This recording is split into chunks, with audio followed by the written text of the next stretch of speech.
ఎప్పుడూ మనిషిని పట్టి పీడించేటటువంటి అనారోగ్యం ఏది అంటే అహంకారం. నా అంతవాణ్ణి నేను, నా అంతవాణ్ణి నేను అన్న భావన ఉంటుంది. చిన్న పిల్లల దగ్గర నుంచి పరమవృద్ధుల వరకు అది ఉంటుంది. ఉన్నప్పుడు సమాజంలోకి ఇలా రాగానే, అడుగు పెట్టగానే 3 రకములైన వ్యక్తులతో మనం సమన్వయం చెందవలసి ఉంటుంది. మనకన్నా అధికులైనటువంటి వారు, మనతో సమానమైనటువంటి వారు, మనకన్నా కింద ఉన్నటువంటి వారు. మీరు ఎక్కడికి వెళ్ళిపోండి, ఈ 3 రకాలే కనపడతారు. ఈ 3 రకాల వ్యక్తులతో మనం సమన్వయం అవ్వడంలో, ప్రవర్తించడంలో జీవితాంతం మనని 3 రకాలైనటువంటి పీడలు పట్టి ఉంటాయి. మనకన్నా పెద్దవాళ్ళని చూస్తే అసూయ వస్తుంది మనసులోంచి. దానికి ఏమీ ప్రయత్నం చెయ్యక్కర్లేదు, అది మనసు యొక్క లక్షణం.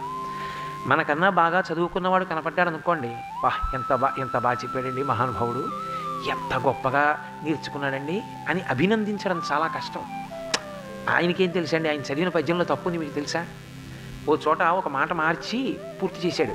ఆయనకి ఆ పద్యం పూర్తిగా రాదని 2 గంటల ప్రసంగంలో ఎక్కడో ఒక పద్యంలో ఒక పాదంలో దొరికిన తప్పు పట్టుకుని అది ఎందుకు పనికిరాదు ఆ ప్రసంగం అంటాడు. ఎందుకని అంటే ఈయన కన్నా ఆయన తెలుసున్నవాడు, ఆయన బాగా చదువుకున్నాడు అన్న విషయాన్ని ఓర్చలేడు. దాన్ని అసూయ అంటారు. అది అంతర్లీనంగా లోపలే ఉంటుంది. పుట్ట లోపల పాము ఎలా పడుకుని ఉంటుందో అలా పడుకుని ఉంటుంది. ఆ పడుకుని ఉండి అవకాశం వచ్చినప్పుడల్లా అది పైకి లేచి బుసకొడుతూ ఉంటుంది. తనకన్నా అధికుల్ని చూస్తే ఓర్చలేడు. అసూయతో, మాత్సర్యంతో ప్రవర్తిస్తాడు. తనతో సమానుడు కనపడ్డాడు అనుకోండి, ఉదాసీనుడు అవుతాడు. ఏమిటి పెద్ద గౌరవించేది, నాతో సమానుడే. ఈ మాట చూడండి, ఎంత దూరం వెళ్ళండి మీకు కనపడుతుంది. స్కూల్లో వాడు 8th క్లాసే, నేను 8th క్లాసే అంటాడు. కాలేజీకి వెళ్ళాక వాడు ఎంఏ, నేను ఎంఏ అంటాడు. ఆఫీస్కి వెళ్ళాక ఆఫ్టర్ ఆల్ నా ఈక్వల్ కౌంటర్ పార్ట్, నాతో సమానం స్థాయి అయింది అంటాడు. ఇంకా కాకపోతే ఏదో ప్రమోషన్లో ముందుకు వెళ్ళాడు కానండి, మా ఇద్దరు బేసిక్ ఒకటే అంటాడు. ఎక్కడో అక్కడ సమానత్వం చూస్తాడు. చూసి ఎందుకు నేనంత గౌరవించవలసిన అవసరం ఉంది, ఈక్వలెంట్ అంటే నాతో సమానుడు అంటాడు. ఇది శ్రీరామాయణంలో సుగ్రీవుడంతటి వాడిని ఏడిపించేసింది. నేను రాజ్యభ్రష్టుడిని, రాముడు రాజ్యభ్రష్టుడు. రామచంద్రమూర్తి భార్య సీతమ్మని రావణుడు ఎత్తుకుపోయాడు, నా భార్యని వాళ్ళు ఎత్తుకుపోయాడు. నేను అడవులు పట్టి తిరుగుతున్నాను, ఆయన అడవులు పట్టి తిరుగుతున్నాడు. నా పక్కన హనుమ ఉన్నారు, ఆయన పక్కన లక్ష్మణుడు ఉన్నాడు. ఏమిటి తేడా?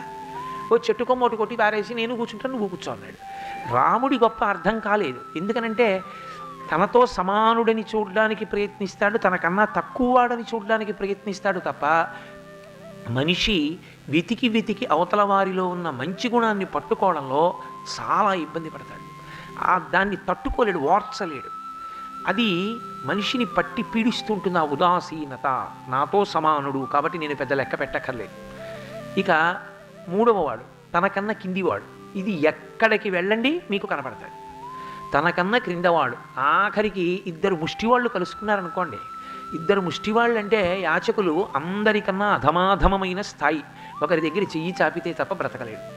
2 యాచకులు ముష్టి ఎత్తుకునేటటువంటి వాళ్ళు కనపడ్డా, నా చేతిలో ఉన్న పాత్ర ఇత్తడి చిప్ప, నీ చేతిలో ఉన్న చిప్ప మట్టి చిప్ప అని కూడా చూడగలరు. ఎందుకని అంటే తనకన్నా తక్కువ స్థాయిలో ఉన్నాడని గుర్తించడానికి ఏదో రకంగా ప్రయత్నం చేస్తాడు మనిషి. తనకన్నా క్రిందివాడు అన్నట్లుగా అనిపించింది అనుకోండి, ఉత్తర క్షణంలో అహంకారం పైకి లేస్తుంది. నీ చెప్పిన మాట వినాలా వద్దా, నాకన్నా తక్కువవాడు, నీ చెప్పినట్టు వినద్దు అంటాడు. ఇది చదువు దగ్గర నుంచి ఆటలు ఆడుతున్నారనుకోండి, నేను బలవంతుణ్ణి, నేను బాగా పరిగెత్తగలను, వాడేం పరిగెడతాడు. ఇది ఆఖరికి ఎంత దూరం పోయాయంటే ఈ రుగ్మతలు శంకరాచార్యుల వారి చుట్టూ కూర్చున్న 4 శిష్యులంటే మాటలు కాదు. శంకరాచార్యుల వారు ముందు నడుస్తుంటే 150 కిలోమీటర్ల దూరం నడుస్తుండేవారు ఆయన అనుసరించినటువంటి వాళ్ళు, ఆయన మార్గంలో ఉన్నవాళ్ళు. అంటే శంకరాచార్యుల వారు విశాఖపట్నంలో ఉంటే ఆయన వెనకాల వెళ్ళేటటువంటి వాళ్ళు కాకినాడ వరకు ఉండేవారు. అటువంటి వాళ్ళలో ఆయన దగ్గర స్వయంగా పాఠం నేర్చుకున్న వాళ్ళు 4. పద్మపాదాచార్యుల వారు, శ్రీశ్వరాచార్యుల వారు, హస్తావలకాచార్యుల వారు, తోటకాచార్యుల వారు. తోటకాచార్యుల వారు మందబుద్ధి, అంత బాగా పాఠం వెంటనే అర్థమయ్యేది కాదు.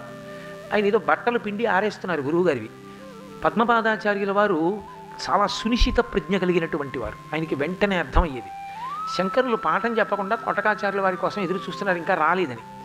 పద్మపాదాచార్యుల వారు అన్నారు, వాడి మొహం వింటే మాత్రమే వస్తుంది, వచ్చాక వింటాడులేండి, పాఠం మొదలెట్టండి అన్నారు. ఎవరిని? గురువుగారు. ఓహో వీడికి ఇంత అహంకారం వచ్చింది రాని శంకరాచార్యుల వారు బట్టలు పిండి ఆరేసి గబగబా పాఠం వినడానికి వస్తున్న తోటకాచార్యుల వారి వంక అనుగ్రహంతో చూశారు. ఆ గురువు శక్తి అటువంటిది. వెంటనే తోటకులలో కవిత్వం పిల్లుబుకింది. పిల్లుబికి తోటకాష్టకం చేశారు. ఆ తోటకాష్టకంతో మనం ఇప్పటికీ శంకరాచార్యుల వారికి నమస్కారం చేస్తాం. ఎంత గొప్ప వ్యక్తి చుట్టూ ఉండండి, ఆ రుగ్మత పోయేది కాదు. మీరు ఎంత మహాత్ముడి దగ్గర కూర్చునున్నా, మీరు జీవితంలో ఎంత చదువుకున్నారు అని అనిపించుకున్నా, ఎంత పదవిలో ఉన్నా, చదువుకుంటున్నా, చదువు నేర్చుకుంటున్నా, ఉపన్యాసం చెప్తున్నా, కుటుంబంలో ఉన్నా, ఎప్పుడూ ఈ మూడు పీడిస్తూనే ఉంటాయి. సంస్కారము అన్న మాటకి ప్రధానమైన అర్థం ఏమిటో తెలుసా? ఈ మూడిటిని దిద్దడం.